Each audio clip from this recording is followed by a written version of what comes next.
Have you ever thought about becoming an angel investor? In this interview, Matt Steven tells his story on how he thought it through, evaluated it, and how he actually got started in it.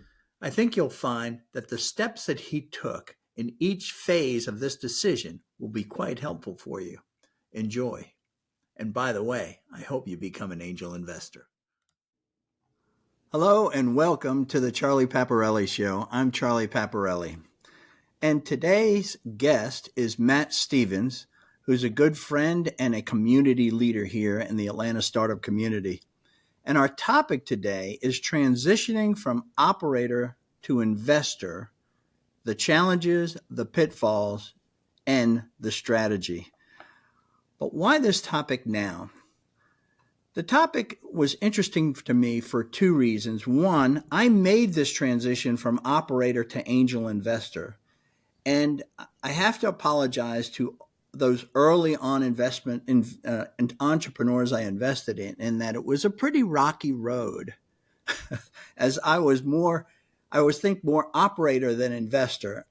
And then later I became just an investor. But boy, that transition was tough.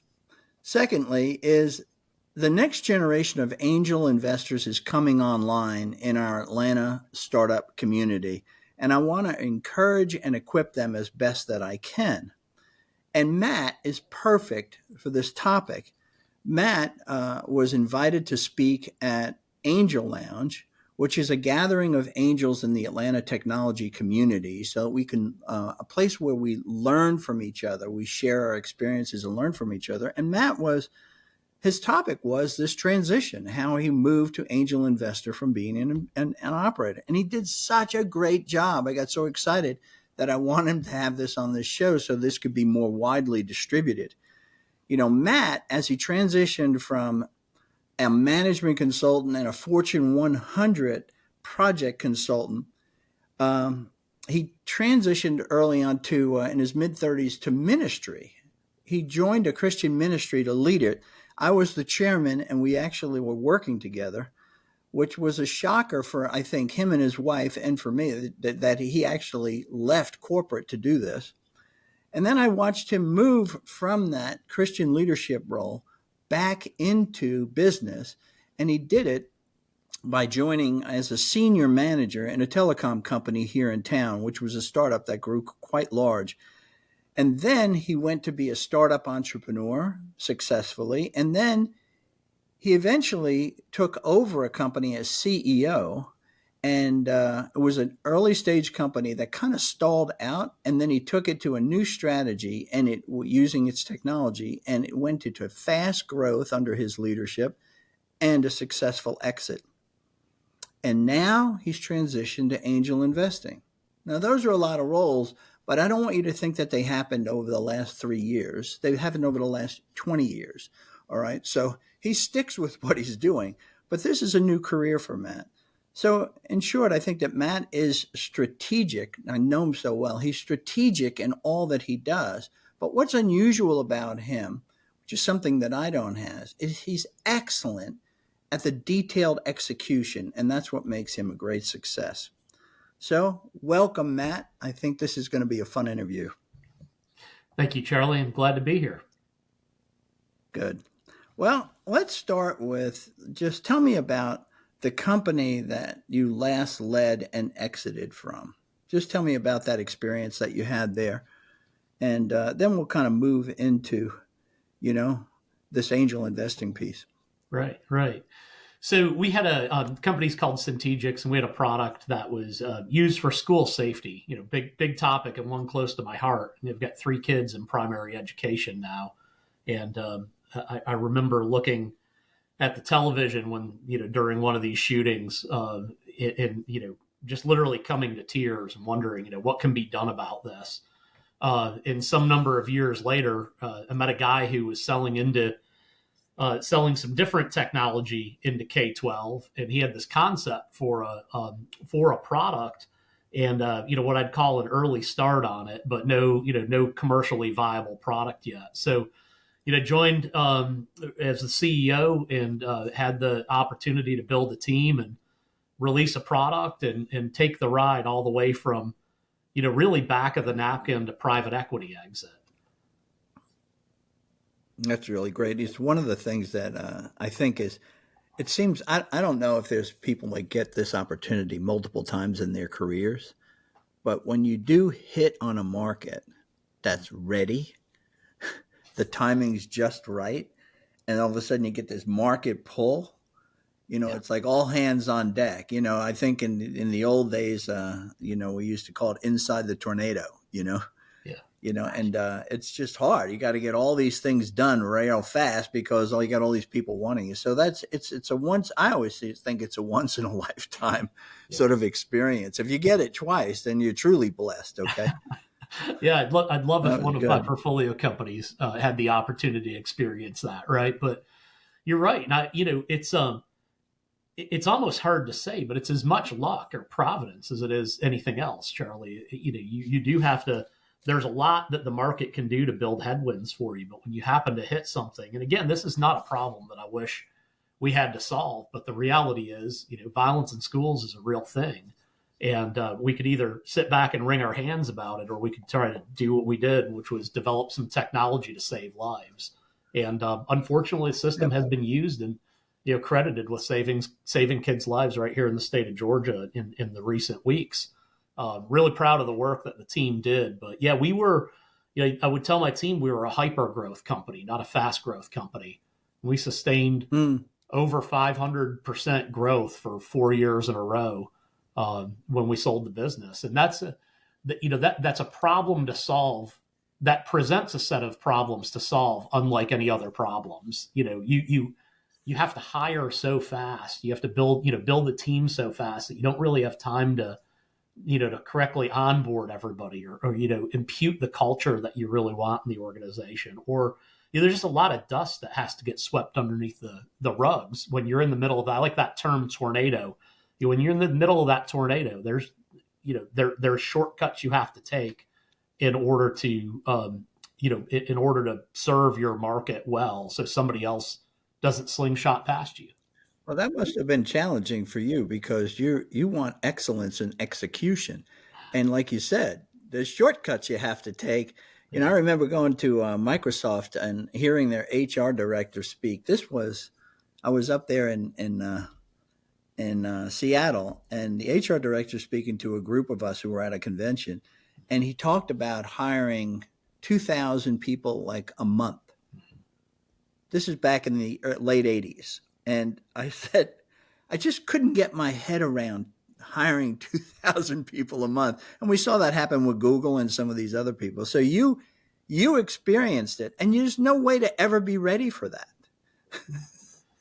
No, but there's there's some practical wisdom I think that you can apply to it. One of the things that I picked up is actually from my pastor. Is he talked about it's really difficult. A big volunteer led organization.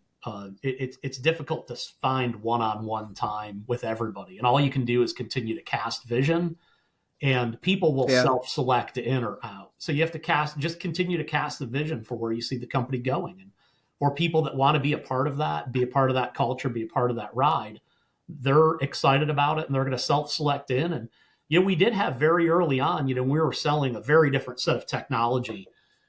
We had people who self-selected out right at the beginning, and that's okay. Like, give yourself the latitude to say, it's all right if you don't want to be part of that. What makes them self-select? I mean, give me an example of that. Yeah, so we were selling things that looked more like curriculum and education, the softer side of education, the education-based part of education before I was the CEO of the company. And when we moved to safety and security, which is right in the middle of my bailiwick, there were people who didn't want to sell safety and security stuff. They wanted to sell education, curriculum stuff. And I see. Okay. They were resistant to that. So they were not passionate about it. So why am I here? I don't even like this product. All right. Right. Yeah. I don't believe in it, or I don't want to do that. That's not what I've spent my career doing. I'm an educator. I want to focus on education. And our focus was I don't think that you don't believe in it. I think it's sort of like, great product, not me. Yeah, that's Right. right. Which is okay. And that, that led to the way that I would hire. There comes a point, this, where you can't, the CEO is no longer interviewing everybody. In the first 10 or 20 employees, you're interviewing everybody. And after that, it's at most just a quick meeting before they start or maybe after they start. I just cast the vision, share the vision with everybody and say, if you sign up, this is what you're signing up for. This is where the company's going. Right. And if that sounds good, this is the right place. And we're going really fast too. So you got to be ready for that too. And if you don't like it, it's not the right place for you. Yeah. Well, I think that's important, is to have that kind of clarity and honesty. All right. So they know when they walk onto the stadium track, there isn't a warm up period. Yeah. I love that. Well, let me ask you. So how old were you when this exit occurred? 50. 50 years old. Okay. Yeah. That's what I thought. Okay. So you're sort of prime time age in business. Right. All right. You got everything pulled together. You got your network pulled together. You got your expertise pulled together. You have your accomplishments on your resume, so you could have just continued doing what you were doing, except for somebody else, because you did the exit. So why the change in career? Bring me back to that and what your thoughts were. Maybe they happened, you had thoughts about this change in career prior to the exit, just kind of talk about it a bit. Yeah, no, actually, no thoughts about the change in career prior to the exit. It was, Okay. I'd call it, say, a little bit of a, crisis of identity. Like, if I can be really honest with you, and there's this thing that you build, right, and it becomes part of your identity. And where I am in my faith, Charlie, my identity is wrapped up somewhere completely different. I don't like to confuse those two things, but like, this thing becomes a part of you, this company that you care so much about, with this mission that you really want to be a part of. So, somebody offered me some advice, which is like, don't do anything for a year.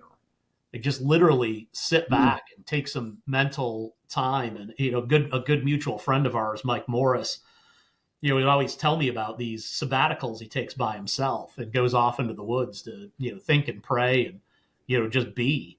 And I spent a lot of time, for me, that place is, God connects with me out in nature. And, I spent a lot of time fishing and hunting and like literally just talking to myself and talking to God and figuring out what was next. But, I arrived at a new purpose.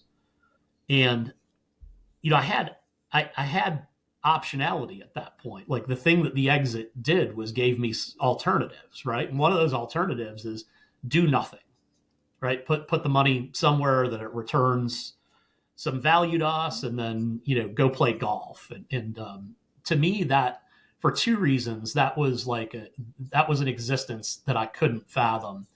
One is, I've got 3 kids, at that time, middle schoolers and elementary schoolers. And I didn't want my children to see dad not working. One of the things that we really deeply believe in is that, like, God gave us these people to cause them to be productive members of society. Really early on, even if you believe at all in this creation story, right? God gave Adam a job even before the fall. Now, the job became difficult after that, but we think that, like, our children should become productive members of society. And I didn't want them to see a 50-year-old dad who wasn't.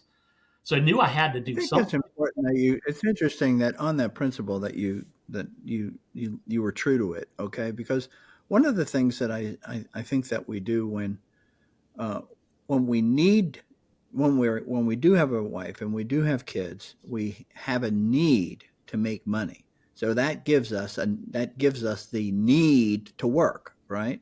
Well, you get to a point where all of a sudden you get blessed with all this money. You got options, like you said, and one of those options is to do nothing. But one of the things we have to remember is that we are being watched. Yeah. We are an influence, not only in our community, like what does Matt do after he has the exit, and among your friends, but most importantly, to your kids. Yeah. And your nephews and nieces that are out there too. Everybody kind of watches Uncle Matt. What's he up to? We have to take on that responsibility. Money doesn't alleviate that. We can't escape it. So you faced it, and I appreciate that. So go ahead. So that was one option, which is just hang it up and play golf, which I know you don't play golf. Okay. So, Yeah, that would have so been to do something, but not anything what we would call sort of work, if you will, not productive. But go ahead. yeah, another operator's role. So, left with this crisis of identity, right? It's do nothing, which wasn't going to work for me. My personality type Yeah. can't not do anything.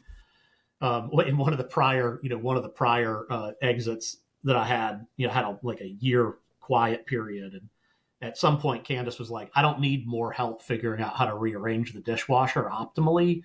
And you've already organized the garage twice. You need to go find something to do. So I just don't have the personality type to, to do nothing. So, then I'm left with should I operate I again? love her. You married so right when you two got together. I want to tell you. For She those speaks truth to you all the time, and you listen. That's a really benefit for you.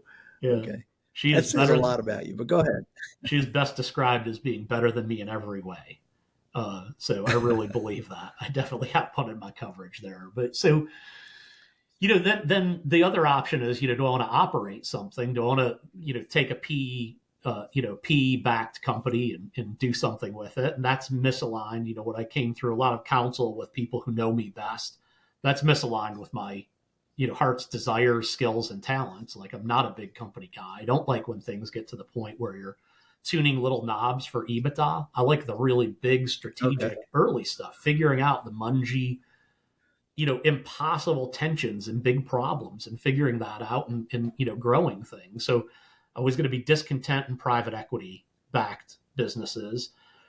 So I'm left to, do I start something myself? And I've done these underfunded capital light, really difficult things a few times. And that was no longer really appealing to me. So there's this tension in that. And, Charlie, there's a lot of conversations with people that I know and love and respect got me to this point where I really determined that there was a career 2.0 for me. And this took a number of months and even testing the messaging around it with my market and, saying these words, and then people would come back to me with advice and counsel. And, so after, I'll tell you 6-8 months of working on this problem predominantly, I arrived at career 2.0. Well, it's interesting that you took Mike's advice, which is to think about nothing for a year. Yeah. It seems like you thought about a lot of things, Yeah. which is, I'm the same way. People say, "Oh, just kind of clear your mind." I'm like, no, like you said, we're built by God for work, right? We Yeah. want to contribute in some way, and so I love that you struggled through this. I think the other part that I just mentioned when you said I could have gone back and done a startups, Yeah. okay, and you kind of said that's too hard. I always say that you don't find startup entrepreneurs after 40 because that just for that very reason, they know how hard that is. We lose a bit of our idealism, because we're not ignorant anymore of what's to come. So it's very, I think it's important to know that you say at 50 years old, where am I most valuable? And yeah, you could have joined another startup like a Series A kind of a move, post Series A or something, where they've already found their market fit. Now it was strategy and execution at that point. Could have done that. But no, you decided it was going to be angel investing. Why? Why angel investing of that list of opportunities that was Yeah. afforded to you? So I actually got the affirmation. Inspiration can look like affirmation if it comes after the decision. And I got the affirmation of this. I wish it would have become the inspiration. It would be a much better story. And I'll get to that affirmation in a second. But what I arrived at was career 2.0 would be helping entrepreneurs achieve their dreams of startup success through the active investment of capital and time. So what I realized was, I did actually have something to offer to first time in young CEOs, So, founders. so when you wrote that down, and I know you wrote it down, Oh, it was one of those where you prayed over it and you let it sit for a while, probably, and then you said, it just keeps feeling more right. Does that happen to you? Charlie, I wrote it down and then I rewrote it 100 times. And one of the things that my pastor once said is God-inspired ideas tend to stand the test of time. Like if he gives it Ah, to okay. me in an instant, I have to test it. Like it may or may not be, it may be Matt's best thinking and it may not be God's like best will for me or permissive will for me. So, this was an evolution to get down to this really crisp tagline for the what I think is going to be the rest of my working life. So this was not in a moment. This was over a long period of Okay. time, and I did write it, and I rewrote it enough times that it became crisp, clear, and succinct. And then when I would read it back to people, they would say, "That makes sense. That's you." Wow. So you tested it out with other people. What what would you say if somebody came to you and said, "I have a business idea, and this is what it is. I'm going to sink all of my money, pull my 401k out, leverage my house, and I'm going to go do this without ever testing it with customers or prospective market."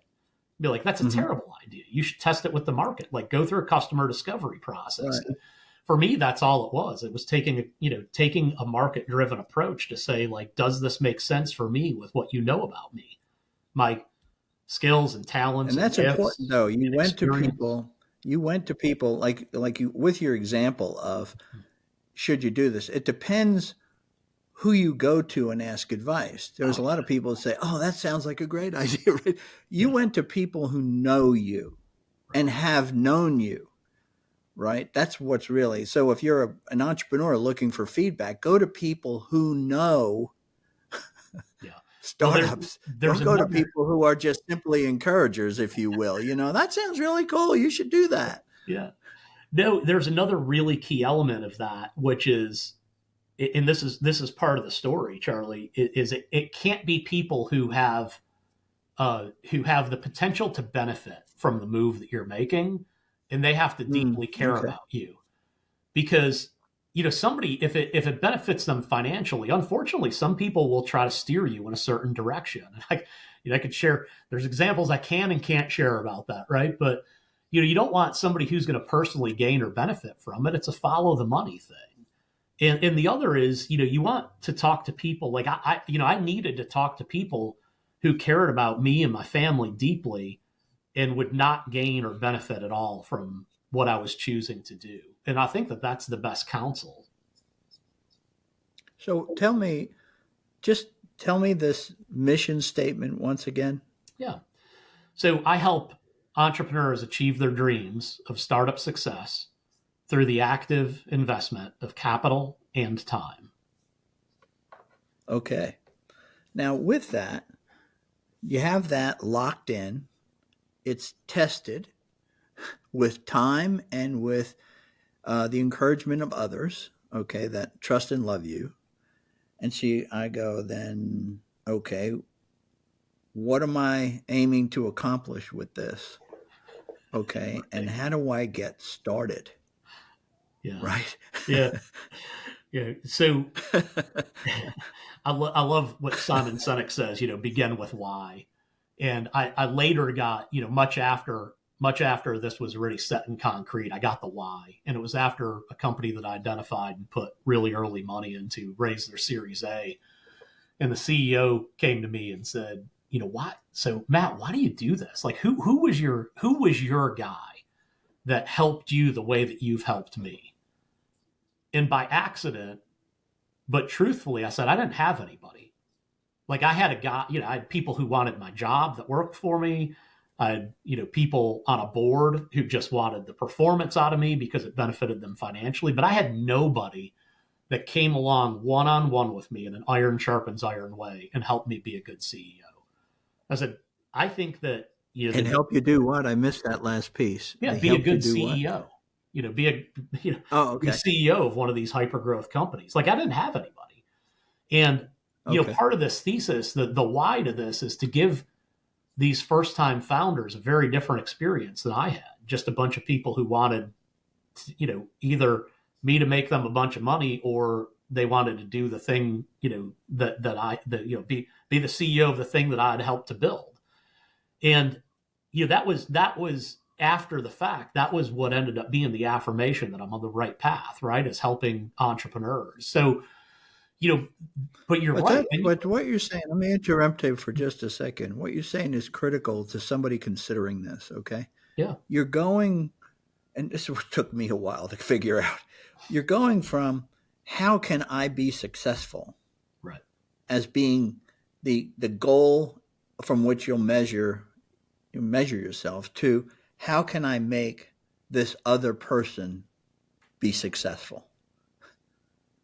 All right, that's a 180-degree different change. That's a big change. So you got to gain your fulfillment with them standing on the podium with a trophy, not you, right, if you will. Yeah. Okay. So that's a big move to angel investing. But go ahead.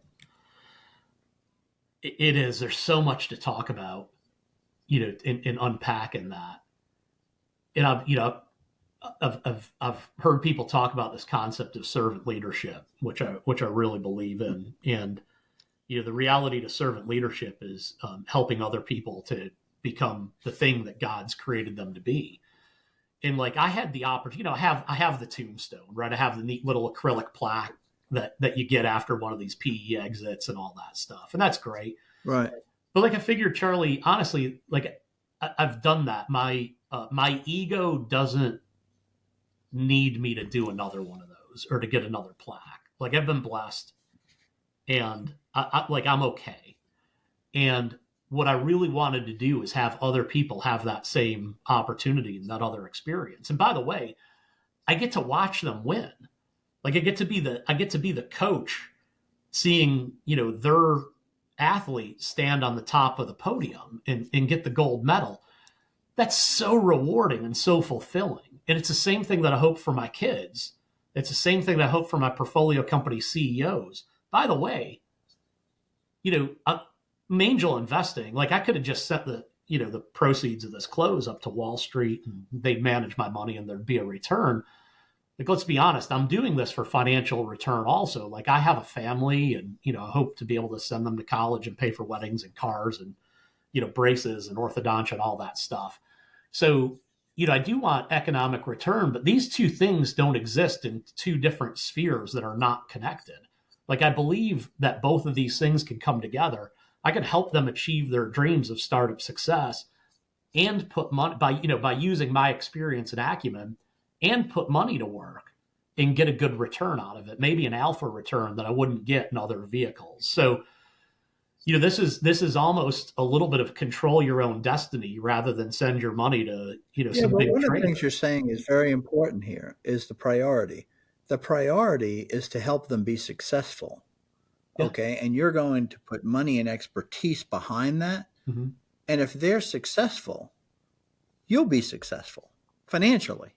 Okay. The other way to look at it is I'm investing money to get a return. Okay. And I'm going to use these people to get me there. That happens. Okay. If you've taken money from people, you've felt that. Okay. Yeah. Having lived that experience, and watching the trail of scorched earth that exists behind people who, I say their God says, "In God we trust" on it. Like that is just not the experience that I want other people to have or the world that I want to live in. And that's you. But that doesn't mean, I'm not saying that's wrong for somebody else. If that's your priorities in life and your values in life, live those. But, I think that what we've found as followers of Christ is that that the priorities are the people. The priorities aren't the rewards. The rewards come by working with the people. And they come irrespective of the success or the failure. Yeah. Just that experience with people is so valuable to us. Yeah, that's exactly right. But at the end of our lives, right, Yeah. is the measure of our life going to be the number of ones and zeros on a magnetic media somewhere in the cloud at a banking institution, or is it going to be the quality of the experience and the lives that we've impacted? And I Yeah. think one of those is noble, the other is not. Right. One of the things that you said, I just want to go to because um, it happened to me recently, or it started happening to me at 60. Okay, so over a decade ago. But where you said I had a number of opportunities I could have pursued, and you pursued angel investing. Okay, and then you said, well, I could have done another. I could have taken over another early stage company, and I could have done the same thing again. But it was time for me to do something else. I was on to career 2.0. Would you? Is it fair to say that you lost interest in the career of being an operator, okay, and was looking for something else? I Is don't that think fair so. to say? Yeah, no, I didn't lose Okay. interest or a passion about it. I just redirected that passion to other people instead of me having to do it. So I Yeah, but still, there's a big difference. That's a big difference, though. It's not you. If you're passionate, if you've got an interest in running companies, which I know when I looked at you 10 years ago, it was like you were all over that. Okay. And then to say, no, I'm really, really interested in helping other people do that, that means you lost interest in doing it yourself. yeah, yeah, It is, so that's what I'm saying. Is that fair? Now that I've yeah, explained it a little bit better, and you could answer any way you want. yeah. I won't challenge anymore on No, that. yeah, it's an interesting question. I don't know. You probably have to get introspective about that and really unpack it. But I just, I'd flip the question around and say, who sent man to the moon? And you're not going to name some NASA engineer. You're going to say John F. Kennedy, right? That was his mandate. So, I feel I feel like I can love, I could love operating, like I can love the goal of building companies, and I love working at the board level and helping these guys really figure out the things that matter. I started to do these value creation plans with each of my portfolio companies, and it forces you to boil down. I could do 100 things. There are 10 things that are meaningful, but what are the three things that matter? And if I do just these three things this year, the business is going to substantively benefit from it. I love working on that stuff with them.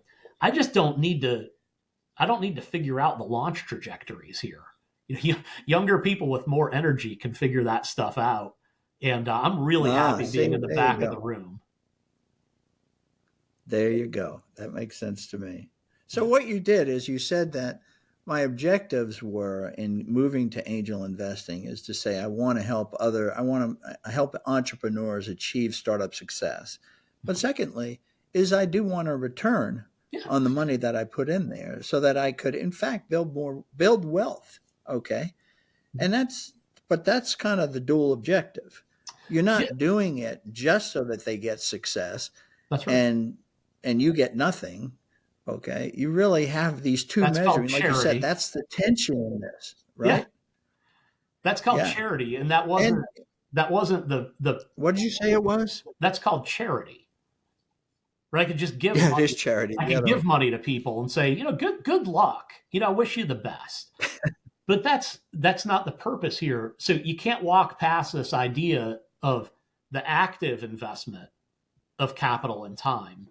So this helps me a lot when I talk to prospective investments, and I tell them my mission, and I explain the active investment means like you get me as part of this investment. I'm going to take a board seat. This is not something all angels have the opportunity to do.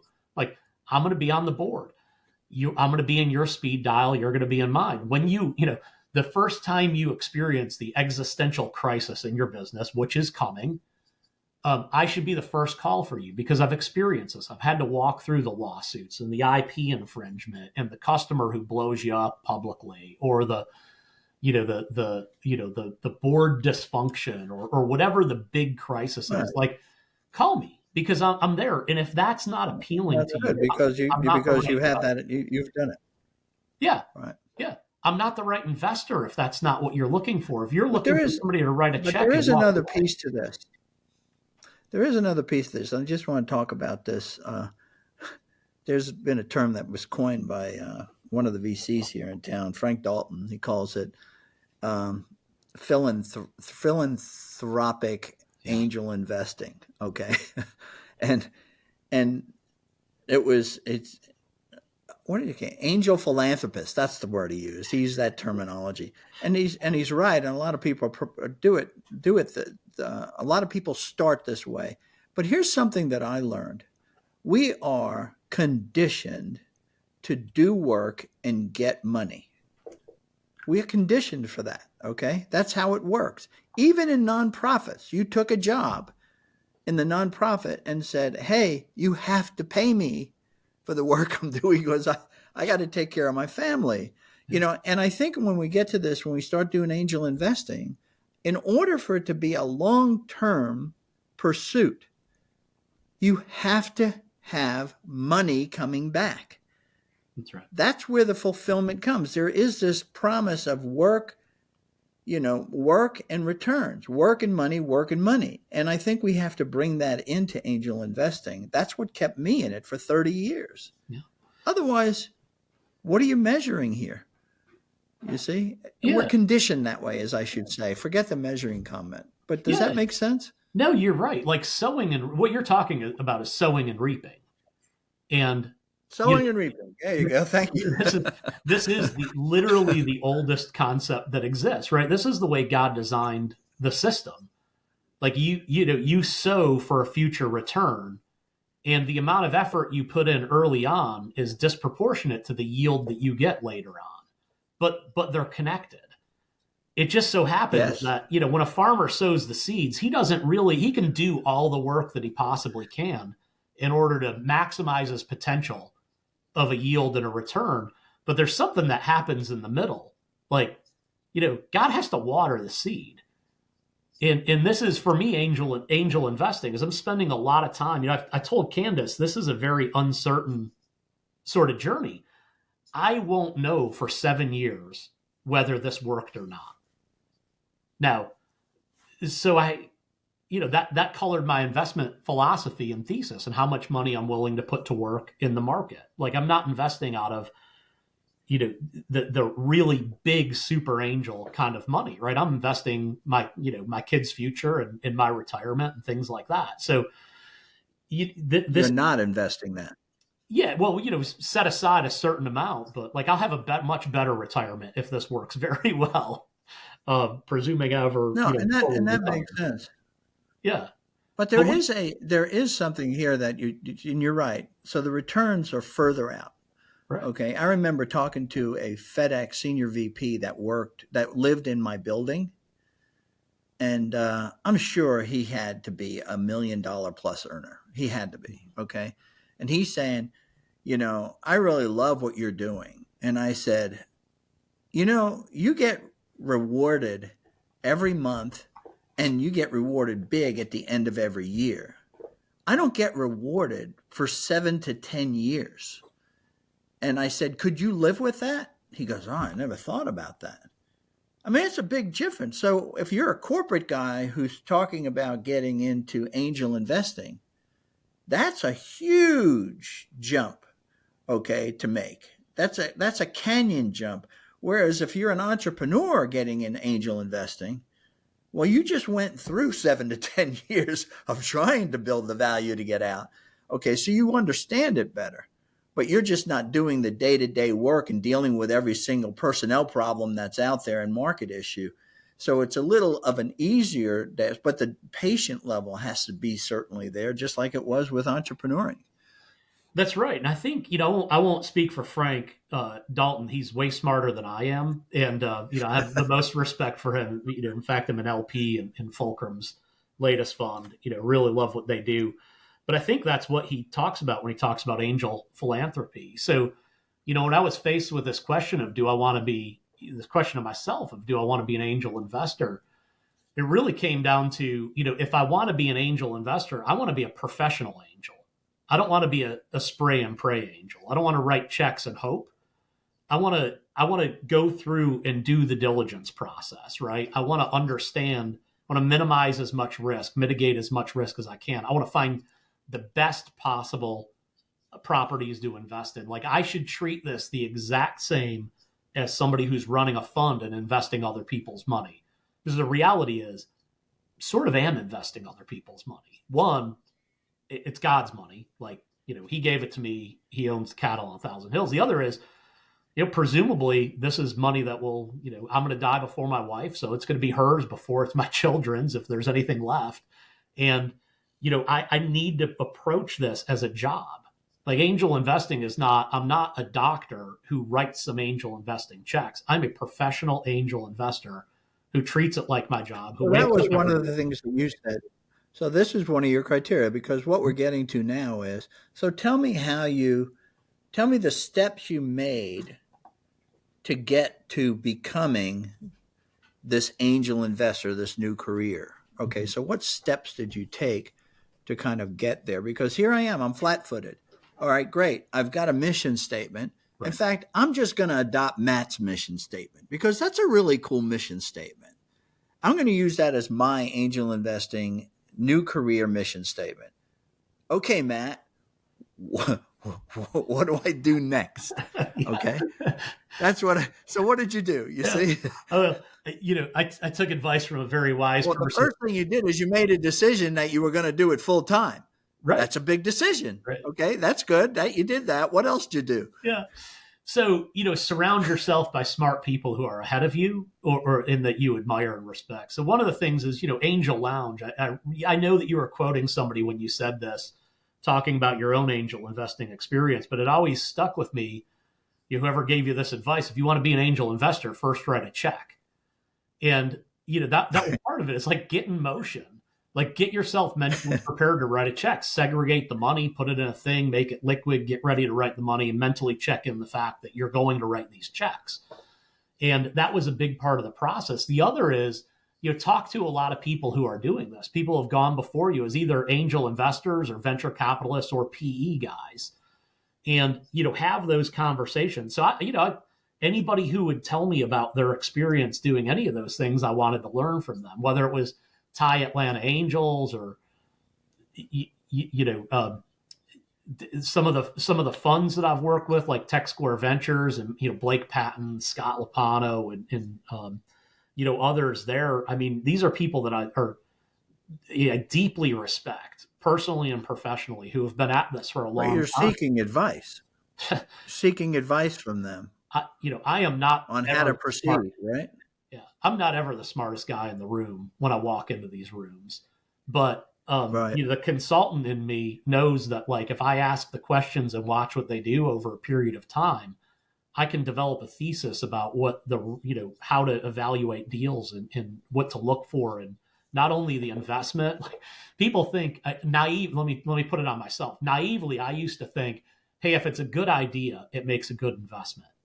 That's like step one of maybe 10 in determining an investment. It's not about the idea. Like, what about the founding team? What about the market? What about the deal structure and terms? What about the exit trajectory or exit velocity? Yeah, but how do you learn all that? How do you learn all that stuff except to, like you said, not only live it as an entrepreneur, but more importantly is the second thing, which is to go to investors and ask them how they evaluate these things. Yeah. What are the criteria in and around a deal, as opposed to the simplistic, well, do you bet on horses or jockeys? Very simplistic, right? I bet on the company or I bet on the entrepreneur. No, it's much more detailed than that. Yeah, that's angel philanthropy, right? That's not what I want to do. I love this term. Thank you, Frank. I'm going to steal that from you. But yeah, I love this term. No, it's about all the other things. For many thousands of years of human history, we had this notion of the apprenticeship model. So, somehow we changed that in the last 100 years to sit down and read a book or watch a podcast or something like that, and you'll know everything you need to know. It's the wrong way to do it. Like the apprenticeship, the journeyman model makes a lot more sense. Like, humble yourself a little bit and maybe learn from people who are younger than you, but who have way more experience doing this than you do. And if you're going to retool your career at 50 years old, that's what you need to do. Now, I'm a So better let me take this. Let me take. I'll close. I'll say I'm a better operator when I get in those rooms. And if there's an operation issue that comes up, they look to me and ask the question. And that feels really good, but they are way better than me at investing and evaluating deals. And that's who I want to learn from. Yeah, and so let's just summarize this. Just the progress we've made is one. You said once you had your mission statement, okay. So you knew what you were, who you are now, and what you're about, if you will. Secondly, is you said I'm in this full time. So I'm a rich guy, and I'm going to work. I'm in this full time. Thirdly, and we skipped over this very quickly, is I set aside the funds that I was going to invest or have available to invest, right? So how do you come to that? So if I've got, to simple numbers, okay, let's say I've got $5 million, okay? I'm asking you're an investor. How did you set aside, I got 5 million. How do I set aside funds? How do I know how much I'm going to be willing to put towards this new full-time occupation called angel investing? Well, if you're married, you better talk to your wife about it, right? So, marriage counseling 101. So the easiest way to do something, or your wealth manager, right? I mean, you got somebody who could at least speak into understanding what your situation is. Yeah, no, go ahead. Because here's what your wealth manager says. Remember, they make a couple of points on you putting all your money with them. So I'm at odds with my wealth manager now, right? Because they're like, give us all the money. We know all the funds and we'll invest in them. So I'm paying the 2 and 20 for the funds. And then I'm paying the, 1.5 or 2.5% for the wealth manager. And you start stacking this stuff up. It's like the load on that's too great. Yeah. I don't, we can't walk past, you said full time. I can't walk past the notion of professional being different than full time. Like, oh, good. Thank you for that. Yeah. There's an acumen. This is about acumen and it's about effort and all the rest of that. It's like, this is too much money. This is the same decision I made when the God literally told me that Candace would be my wife. And I bought a ring that I could not afford. And I thought to myself, this is not a ring that I want to walk away from. So they say being engaged is difficult. This is enough of an economic investment that I would never walk away from this much money in an engagement ring, right? And the same's true here with reserving capital for these investments. It's like it's a substantive enough amount of money that it's meaningful to us. And it is my job. Interestingly, it's about the same amount of money that I would have reserved if I would have said, hey, I have this idea. It's on the back of this napkin, and this is what I'm going to build next. It's about the same amount of money that I would have self-funded my next startup. So but how do I know? You're advising me. How do I know how much, what percentage, for example? Maybe it's not a dollar amount. Maybe it's a percentage that makes more sense, Yeah. Because if you look at like the retirement funds, for example, they'll put, I think it's 4% into alternative investments. Right. Maybe 5%. So they'll take 5% and put it into venture capital, okay, which is an alternative versus stocks and bonds, which are highly liquid, right? So how do you come to that percentage, or how did you come to that percentage? I think is really important. Yeah. That's what people would want to know. So there's a certain pragmatism to it, which is there's an amount that's not enough to get started. So if you really believe that you're going to do this professionally, you have to take, this was counsel that I got from Blake Patton at Tech Square Ventures. He said, you need to treat angel investing like a fund. You need to make 20 investments. That's the way we look at funds. And some of these are going to win. Some of them are going to lose. You're going to have outliers that are going to really outperform if you can make 20 investments. So, you can't divide a really small piece of pie 20 ways because you're not going to be able to get into deals. So it has to be enough. And I wouldn't espouse that this is the right How number. much is enough? How much is enough? It Yeah, doesn't have to be how much you set aside. Just how much would you say is enough? it depends how you're going to invest. So if you want to be an angel investor and invest through ATA or TI, and you're pooling your money to make every investment, I think you get it started with 50 or $100,000. Wow. And they, they're because you can invest fives or tens. But what if I want to be a professional investor? That wouldn't make me a professional investor. I don't think No, at 100 grand. no, it doesn't. I think it's got, again, this is deeply personal. I think it's got to be at a minimum. How do you create a fund of less than $1 million? Like, it's probably got to be more than that. Okay, So so at a million, that would be $50,000. If I do 20 deals, it's 50 grand a piece, yeah, right? yeah, And so if it's, and then I got to put aside some money for follow-ons, right, yeah, so it's really more like 25 a piece, with the follow-ons after, it's just, but it is. So I think I agree with you, is to say that if you're not willing, if you don't have the means to really do $1 million, okay, to set aside, okay, then it's very difficult to be any kind of uh, credible, I would say, that's right. professional angel investor. Okay, then you get to the other investor. Say, I'm an angel investor, but I'm always co-investing with people that are sort of leading deals. I can do that with 50 grand. I could do that with Yeah, 300 grand or whatever, but I'm not a professional angel investor. I'm that's right. not doing it all, if you will, the whole cycle. Yeah, that's right. Yeah, And that's good. so you touched on a couple of things really done. We could spend an hour talking about fund dynamics, but you said follow on investments. This again, before I was a professional angel, I never really knew what a follow on investment was or why you would make it, either defensively or offensively.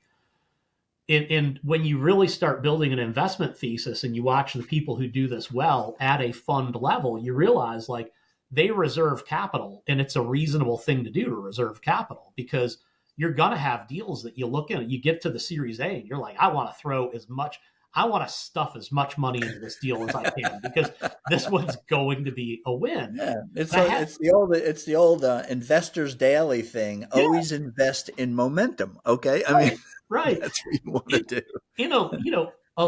a little plebe like me has the opportunity because I'm the coach. I'm the guy that the CEO comes to. I had one happen recently where I asked for a certain amount and it was an oversubscribed deal. It was a competitive deal at Series A. And I actually got to put more money in than I had asked for. And because the CEO's like, created elbow room for me. I'm punching way above my weight. This is not about me, right? This is just about the thesis is starting to work now. But I'm punching way above my weight class on this deal because I'm investing with people that I, shouldn't even be in the room with. And I get the Yeah, but you opportunity to earn put that. more money But in. you earn that because you built a strong relationship, Yeah. okay, and a trusting and credible relationship. Where you can bring something to the table for this entrepreneur, and he felt sort of almost honor bound to say, "Hey, he deserves this. This guy really he suffered with me, right?" Yeah. And that's all part of being a professional angel too, and in investing right people. But I'm going back to your list of the things you did so that people can kind of get this. And I didn't think we'd go here, but it seems to work so well. But you always think this way: is you got your mission, you're going to be, you make the decision. Am I going? What kind of angel will I be? And you decided to be a professional angel. That's right. Thirdly, you say, I'm going to. Here's how much of my funds, of my liquid capital, if you will, I'm going to allocate to doing this activity. And then the next thing you said was, I need to make sure that I start hanging out with the right people. I'm saying it differently than you did, but that's a simple term. If you want to be a CEO, you hang out with CEOs. If you want to be an angel investor, particularly a professional angel investor, you want to hang out with people that do it as an occupation, either as a professional angel or, as you said, like a venture capitalist, okay? Or private equity guy. It could be any of those people, but you want to hang out with that group, which is a totally different group than you used to hang out with, right? That's right. So here you are. So then the next thing you said, I think you were starting to move into is, well, then you got to figure out what's your investment thesis? That's right. How would you define the term investment thesis? Yes, so you have to decide what you're going to invest in, at what stage, and how much money. So for me, it's simple. Seed and early stage investments of $50,000 to $250,000 in supply chain, safety and security, and e-commerce. So remembering, this, I haven't called it a purpose yet, but God gave me this new purpose in Career 2.0, right? And this new purpose meant, aligned me to this investment thesis. So now when I sit down and source deals, I can say very clearly, I write checks from $50,000 to $250,000 in seed and early stage companies in these three areas, because it's an active investment that allows me to shrink the three things that I work on. People bring me healthcare deals. I'm like, I don't know about healthcare. I can't be meaningfully helpful to you there. It's not a good investment for me. Let me see if I can connect you with somebody that I know that's an angel that focuses. A thesis is answering three questions. For me, it's the size. Yeah. So it's the size of the investment. Mm-hmm. Okay. The stage of the company I'm going to invest in. And thirdly is the industries right that they participate in. Those are the three elements of a thesis. Those are the three elements of my thesis. So again, I wouldn't espouse that for everybody, but for me, that makes sense because it's an active investment. It has to be areas that I can be meaningfully helpful because I have a certain amount of money to invest. If I divide that by 20 deals and then factor in all of the fund dynamics things related to, hold periods and returns and when am I going to get more capital to invest, not until after exits and what percentage of my net worth that I want to reserve for this and the rest.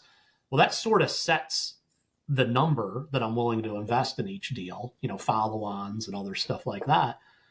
And, that stuff all comes together. When you stir that soup, it becomes obvious. For me, it became obvious what my investment thesis was. And but it's really interesting, though, as you said, you started the measurement, the filter is I need to be meaningfully helpful. Yeah. Right? Well, now you've got that criteria. You got to put it through this filter and so how much money would be what stage? Well, first let me start with stage. What stage am I pretty gifted at that I have a lot of experience at? Right. Okay. Well, that early stage. Okay, good. And I could be helpful there.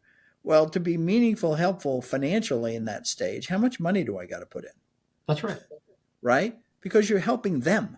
It's not just you, okay? And then the third thing is what industry do I kind of bring to the table where I have a lot of experience, network, right? All that stuff, and so if you take the meaningfully helpful off as a criteria, then it's Katie bar the door, right? I mean, I'll invest in anybody. Oh, so Matt's investing in his company is pretty cool. Maybe he'll give me a piece of that investment. Oh, cool. What do you know about security? Well, I don't know a damn thing, but he does. And that's right. And that's another way to invest. Okay. I just follow the guys like you that are around.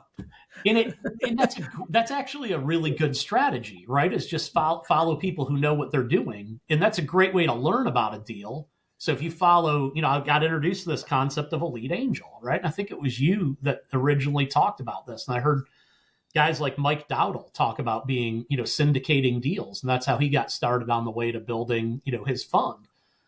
And this is, again, the wisdom that you gain from just surrounding yourselves by really smart people who have gone before you. There's, you want to climb Mount Everest, you ought to talk to somebody who's been to the top of Mount Everest, not somebody that works at REI, right? The REI guy is going to sell you some gear. The guy who climbed Mount Everest is going to tell you what you need. And yeah, so in this kind of syndication, like it's important also to think about, what if somebody needs $1 million to hit the next, to get fund dynamics, right? You have to think about where does this amount of money get this entrepreneur? And is it to the next meaningful milestone for their business? And it has to be enough money to get them there with a little bit of wiggle room, right?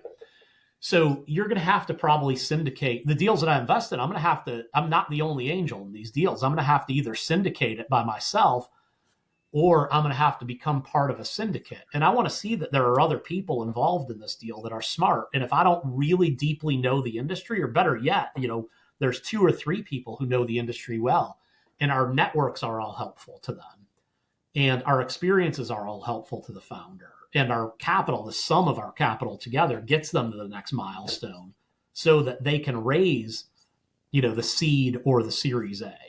And all that's really important. If you're not, there's again the difference between angel philanthropy and professional angel. If you don't understand how all this stuff works together, then you're participating in angel philanthropy.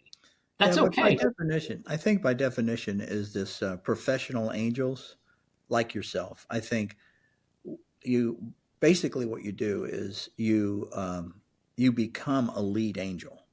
Yeah. People look to you because you're out there all the time. You're seeing a lot of deals. Okay, you're actually in a lot of deals. You're learning a lot all the time. You're becoming more and more credible every day and more knowledgeable every day. So money's going to kind of follow that. Then it becomes down to a whole nother discussion, which we're not going to get into, which is who do you want to co-invest with, right? there has to be, as to use yours, evenly, what is it? Evenly Yeah. yoked? Equally yoked. Equally yoked. You don't want to be with somebody who, you allowed into a deal with you and he put in, his 10 grand. And the next thing you know is every Saturday morning he calls you to see how it's going. Yeah. You're Yeah. like, wait a minute. Let me write you a check back. Okay. Yeah. There's one thing you touched on. I don't want to derail your arc here, but you touched on this idea of meaningfully helpful, which is part of my my overall thesis. And if you go out to 10 entrepreneurs and ask them what percentage of investors or board members provide advice and counsel to them, they're going to tell you 100%. I guarantee it. 100% of everybody after they put money in is going to give me advice. A lot of times unsolicited advice. If you ask them, what percentage of the time when that telephone rings do you go, oh, I got to pick up this call?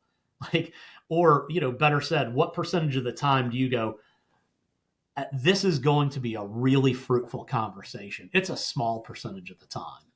And that's one of the things that makes this really important. And my personal thesis is I can be meaningfully helpful to them, whether it's experiences I've had operating or people in my network, people that I can connect to them upstream, because by virtue of the stage that I'm investing in, they're going to raise a next round. And it's important that I keep my network really fresh up at that next step level. So, it's all of the above in order to be meaningfully helpful to them in their business. But you don't just want to be the board member that parachutes in, Seagull board membership, right? You parachute in, you crap on things and tell them their spreadsheet doesn't have enough big numbers on it, and then you leave and you see them next quarter for dinner.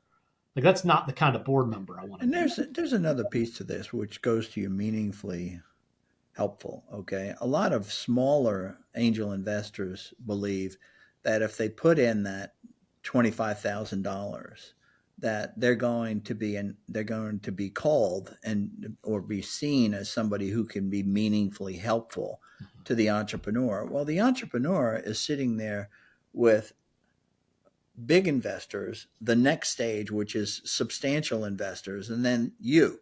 Okay. Mm-hmm. And I just talked to somebody yesterday that says, I put this money in these things. We talked when I put it in that I was going to help them. They never call me. Well, because they got all these other people to call that have more money, okay, that seem to be bigger investors. So it's funny that you can't expect things. It all fits, right? I mean, there's time and economics involved here. Right. Yeah. Everybody says they want your advice right up until, you write the check. I mean, That's exactly what he said. That's exactly what he said. I love yeah. that. What's the old joke? If you can't spot the dead money at the table, it's you. What's that? If you can't spot the dead money at the poker table, it's you. Oh, I see. Okay. That's great. All right, so let's just to kind of move on. You've done, how many deals have you gotten into now? 14. 14 deals. So you start this thing. We started this just a few minutes ago talking about your mission. Oh, I finally got to this mission, and I tested it out. Great. With every mission comes these sort of expectations. All right. You kind of see how it's going to be. This sort of vision for Matt Stevens, professional angel investor. Okay. What surprises, good and bad, have you sort of experienced having done these deals from that point? Again, that initial didn't write the first checkpoint. Yeah. So I'm continually surprised by how important the concept of fund dynamics is to your investment execution. And we've talked about some of that with reserving follow-on capital.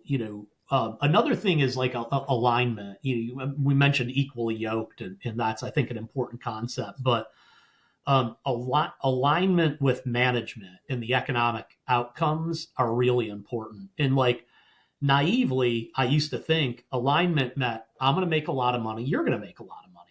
Good, we're perfectly aligned. Let's go ahead and write the deal. Let's have lawyers. That sounds reasonable to me. Yeah. Okay. Yeah. So go ahead. Yeah, but it's not. What's wrong with that? Yeah, because once you start peeling the onion, you realize, like, at a PE level, right? What do they all want to do? Put participating preferred with a liquidation preference on it. It's like, we're all going to make a lot of money. Charlie, you and I are going to make a lot of money. And then, as a founder, you get into it. You're like, well, but I'm holding common, and we had a good outcome, but it took 5 years or 8 years. And like, you're getting paid disproportionately more than I am, right? So like, you just really have to understand how alignment works when you peel the onion all the way back, vis-a-vis that particular investment. So, I have one. It's a management team that I love these guys. It checks two of my big check boxes. It's safety and security and supply chain. I've known the CEO for many years, more than a decade. I was mentoring and coaching him long before we bought this business and we put it back into management's hands.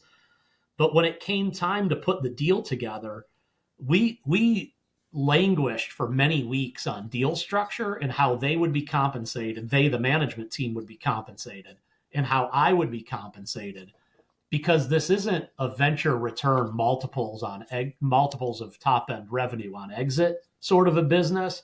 This is a cash flow business, an EBITDA business. So we had to build alignment where, my board fees and what they got, their salaries were aligned to one another, because I had to get a return for what I had put in and what I was putting into the business over a period of time. So alignment's not as simple as this top end, everybody makes money. That works great right until something happens that they don't. And then you realize you're not equally, like, you're malaligned. And building. I think what you're pointing out, though, is the devil's in the details. Yeah. To just say, yeah, we're all going to make a lot of money. I'm like, that's really great. Okay, let's talk about that. Okay, how's this going to really work? And that's why you're so great, is, as I said in the introduction, is you get into your execution for you is really important, and you can get to a detailed level. You don't just kind of arm wave it. All right. And that's what has made you successful. Yeah. Yeah. Well, thank you. Maybe my own worst enemy, but yeah, the actual execution really matters. But you hit on something, though, that's really important, and that has really gotten. When I started doing angel investing, I would actually put money in and at the same time be compensated something. Okay. So there was some cash flow coming out for the help that I was putting in. Yeah. Okay. This, when the .com hit, okay, everybody started creating incubators. Now, I had a cash flow based incubator that looked much like this last deal that you just talked about. I got money out, and then I actually got my equity out, okay, so that I could continue to move, because it was all just cash flow. We weren't sure we were going to sell and how it was going to work. So I got equity out. I got paid some. I would actually be part of the distribution because it was an LLC as we made cash. And eventually, if we sold, I'd get, my piece. It's the same way. There wasn't a preference at that point because I already got my money back, because that was the preference, 1x preference. Now, these incubators started up, and and what everybody was hoping for is in the .com is you start a company and 18 months later you take it public and you become a billionaire. So there was this sort of promise of instant liquidity. And then what happened is it didn't happen. And guess what? All of these incubators just started to disappear. All right. Well, that comes down to angel investing now. This is what I want to talk about is if you put $100,000 into a deal, there's a cost to that. I mean, that money could be earning money. That's right. If it was with a wealth manager or within a mutual fund or whatever else, maybe it's getting 8-10%. All right. Or at least even 5%, but it's making money. Here's this thing going along year after year after year, and you'll have your 100,000 into it. You're not getting anything out. Okay.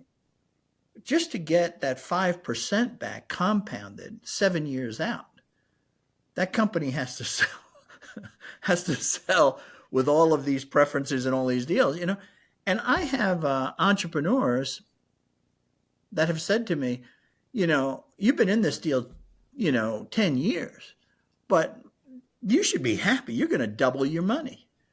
And I'm like, wait a minute. That's like a 5% return, a 4% return. I mean, I'm not happy with that. All right. You started with nothing in the deal and you wind up with this money. Yeah, it was good for you. And it's not good for me. Yeah.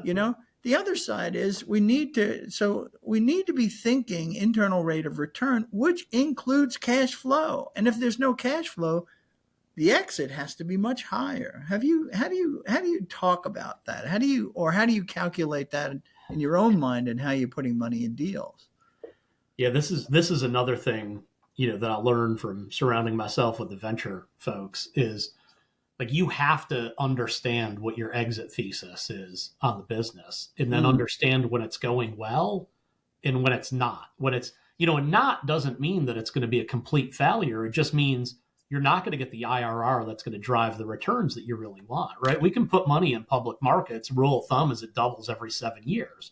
So if you can't beat, a doubling every 7 years in your investment thesis on this business, then you ought to get out as quickly as you can and run, the flip side to this value creation plan that I talk about is a value realization plan. So I'm doing this with several companies now, which is, hey, things are not moving at the speed that we think they are for any number of reasons, right? Could be related to the team, the market dynamics, the, whatever color of the sky today. I'm with you. Yeah. But, you start creating. It is what it is. It is what it is. It's not moving fast, yeah. Right. So let's figure Which impacts the overall value of the company, right? Yeah. Go ahead. Let's figure out what the best thing to do is so that you can get your equity partners out of the business as quickly as possible. And, if you bring the business down to like what I call keep the lights on level, you can get them to cash flow. Maybe they can start to pay you back. You just negotiate some debt and they write checks to you and you go away as soon as the debt's paid off, right? Or you can look for strategic opportunities to exit. And this might be, that you thought you were building a company and what you built was a feature. Then you have to find somebody who needs that feature to finish their product strategy. And, then you go and devil's in the details, right? You have to go out and find the people. You're almost treating it like you're an advisor. You're a banker at that point. We got to run a process, but a silent process to, talk to the folks at the product and strategy level at bigger companies to see if you can tuck in. Yeah, but that can cause a tremendous amount of confrontational stress between the investor and the operator because he just thinks it's going along famously. And, I don't want to do that. Mm-hmm. So how do you, so that's another conversation, but that just shows somebody who's thinking about this. Yeah.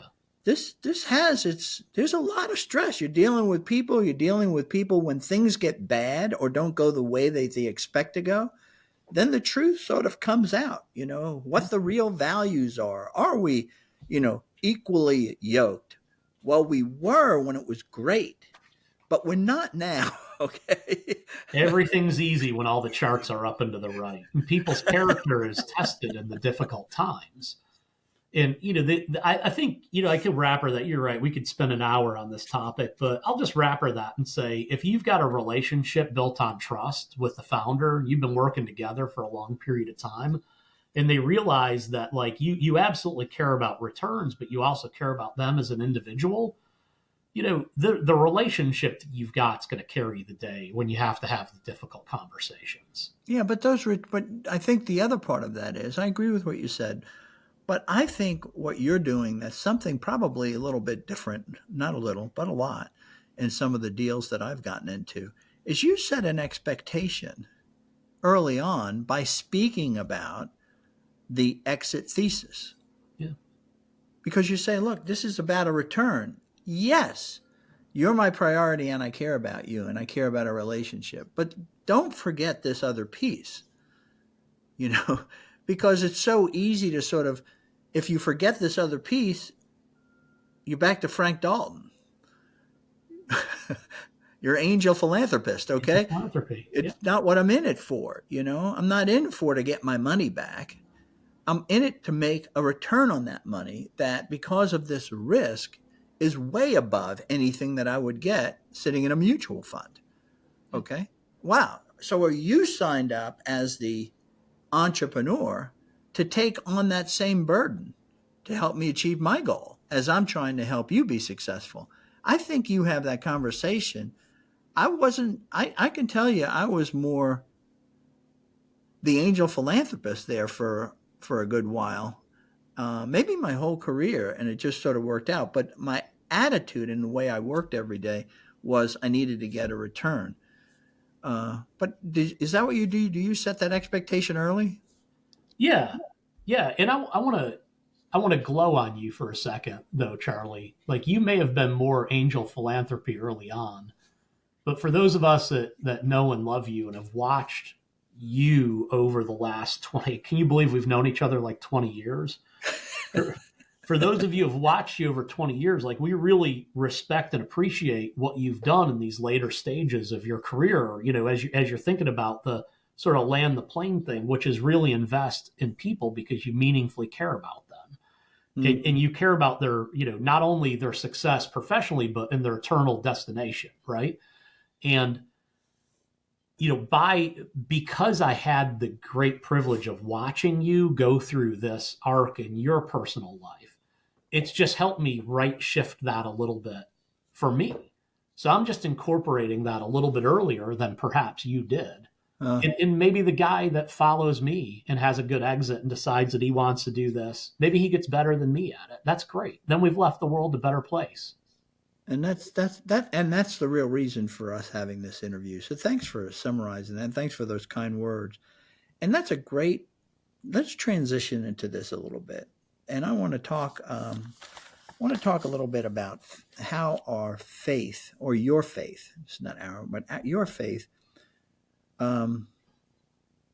integrates, if you will, into your investing, in that you were sold out as a disciple of Jesus Christ that at one point you decided to park your career in business that was going quite well, and then move into leading a Christian ministry, which was the High Tech Prayer Breakfast ministry.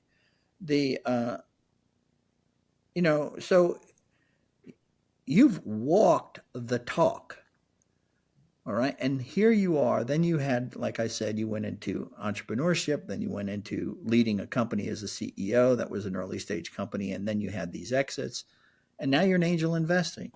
So how is your faith? How do you roll this in? How do you integrate this deep faith in Christ into your angel investing, this new career? Yeah. You have a dear friend of mine once gave me the advice, like, your faith is either a piece of the pie or it's the pie plate that holds all the other pieces together. And I've tried to live the life like, my whole story. Like, I'm here because Jesus saved me. There's no question about that whatsoever in my own mind. Now, we could debate that you know, but And in you my can own, hear, by the way, you can hear Matt's story if you go to hightechministries.org. He told this story at the prayer breakfast, and he's serious when he says, I wouldn't be here without Jesus. Okay. right, So right. go watch his story. Go ahead, Matt. Yeah. So, you know, try to live this integrated life, like my filters, and this is how I talk to it. You know, even when I'm talking to my CEOs who are not all Jesus followers, they wouldn't even all call themselves Christians. Like I think there's a pretty big difference between calling yourself a Christian and being a follower of this Jewish carpenter, right? Mm-hmm.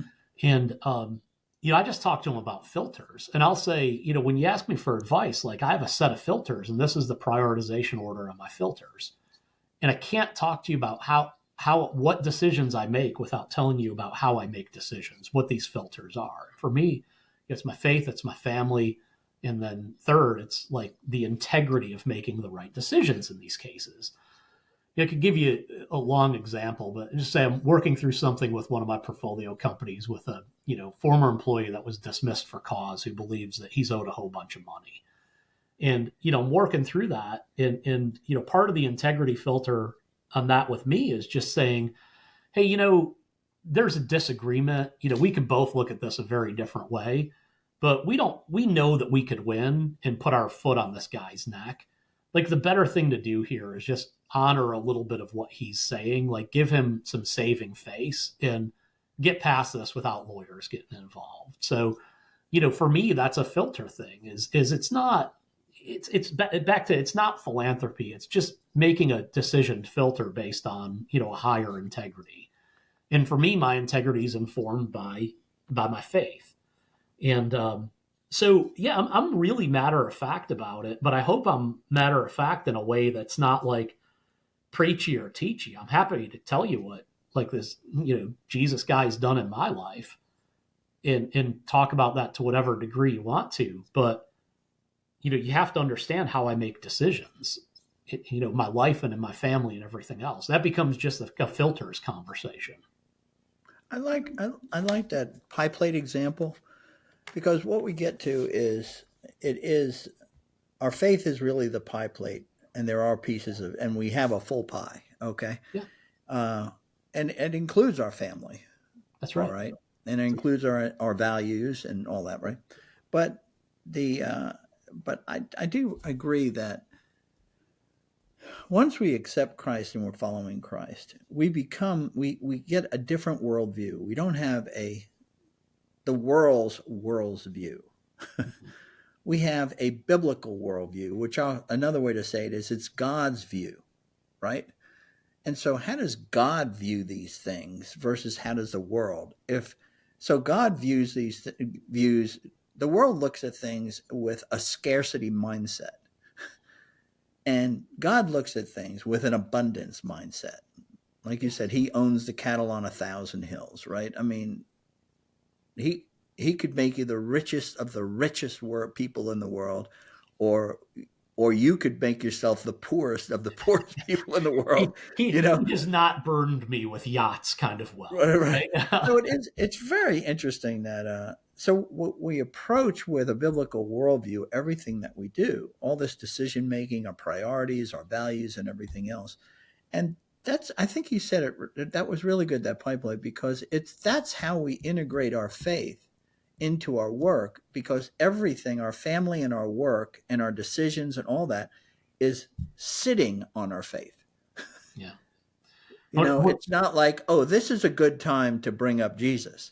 Okay, this Right. you That's see, right. that's the preachy side of it. It's like, are you authentically this or not? God didn't Right? call me to wear a sandwich board, in downtown and stand with a bull, a bullhorn on a platform. Like the platform He's given me is business, and I want to make sure I give credit to Drew Johnson because I really do. I've held on to that pie plate analogy, my for many years in Mm-hmm. my my walk. But I just say like I really believe the way my faith informs the way that I make decisions. I can go to God and say, God, I wonder how you're going to solve this problem. And it may be a problem that I created. I'm like, go God, this is That going to is be a biblical worldview right there. Okay, go ahead. this is going to be so cool to watch how you solve this thing, because there's an end to in my human intellect and my ability and capacity, and which is frankly pretty average and middle of the road. Like there is a ceiling to the problems that I can solve, and I can create problems way bigger than I have the ability to solve, but I can't create a problem bigger than God can solve. And I believe deeply he actually exists. He loves me, he cares for me, and he's a plan for my future. So if I believe all of those things, I can take whatever that problem is, as big as that problem is, and lay it at his feet and go, God, show off. Like, this is going to be so cool to watch you show off. And by the way, I'm going to give you 100% of the credit, God, for having solved this problem. Yeah. And I'm not going to sit there and just watch, but I'm going to be involved with you. Okay. So just pull me in when you need me on the field, right? I'm all for it. Tell I'll me do what to do, whatever. man. And what does the world do? The world says, I'm so smart. I'm going to Yeah. write a book now about how smart I am, and people are going to give me awards one day. It's not who I'm trying to please. That's great. That's a good summary. Well, let me ask this. Let's wind this down here, okay? Is what advice, just to summarize it, what advice would you give to an entrepreneur who exits and says, I'm considering becoming an angel investor? What do you think? Yeah. You did it. Well, I think they should do it. First of all, just encourage them. Like, it's really rewarding if if you do this. Like, if God's not leading you towards, I'm going to start another thing or run a thing, I just say, you should do it and commit yourself to it the same way you committed yourself to build your business. You're just building another business. It's just an angel investing business. The second is, just informed by my experience, which is surround yourselves by people who are smarter than you and more experienced than you in this space, and be comfortable like being a cog in a syndicate just to watch how it's done.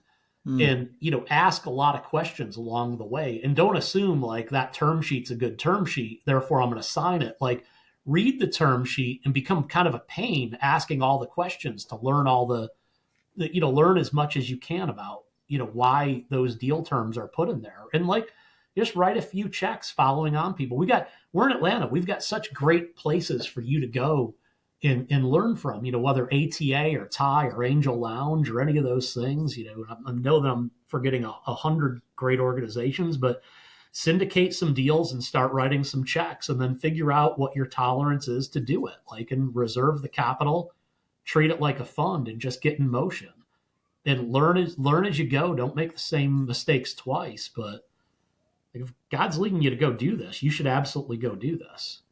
Yeah, I like what you said. There's one thing that we did skip in your whole career here.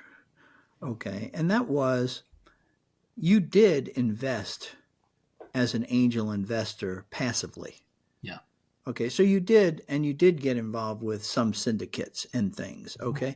So you got this, you're following the advice that you're giving here, and that taste it, try it, work with it, learn from it. Okay. And then maybe, like me, you might decide after you exit to do it full time. This might be the right time in your life for that move, as it was the right time in my life for this move to a new career. So I think that's excellent advice that you're giving there. But I love that you start out by saying, yeah, you should do angel investing. And I agree with that. You can't sit at the table, okay, and eat what's served. And then when you finish eating, leave. You need to feed the next guys that are coming to the table that are hungry, right? I mean, we got to you got to turn you start as an entrepreneur with an angel supporting you, and you need to turn the table there, if you will, the positions, and say, now you need to support other investors. Yeah. Last night I was at the ATDC graduation ceremony. And we had 3 entrepreneurs, and all of them, that had very good exits, have built amazing companies that started at ATDC. And that was their advice. I love a friend of mine who's a wonderful entrepreneur, Bird Blitz. You know him, Georgia Tech grad, built a healthcare billing company that just did amazingly well. Which, by the way, I think took 10 years to exit. Yeah. Had 10 its years ups later, and he was downs. an overnight But success. he stood there and he made a comment. He took off his wedding ring and he said, I see ATDC, us people in ATDC like this wedding ring. It just goes around.